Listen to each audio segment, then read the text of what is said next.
এমন জায়গায় আনলি যেখানে কারেন্টও নেই, লাইটও নেই, পাখাও নেই, শুধু একটা লম্প জ্বলছে।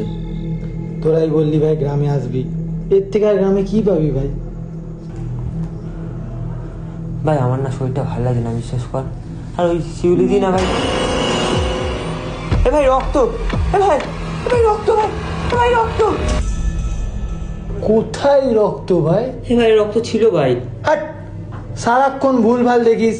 আরে ওরা এখনই লাল জল, লাল জল এখনই খাবে। এ তো আরে না গ্যাস ভাই, হয়েছে রক্ত ভাই। ছিল ভাই। এই শোন শোন, আচ্ছা ছাড়, ড্রেস ফ্রেস চেঞ্জ কর, ড্রেস শুয়ে পড়, কালকে সকালে যাবে। সকালে যা হবে দেখা যাবে। জলটা নে। জলটা নে। ভাই রক্ত ছিল ভাই।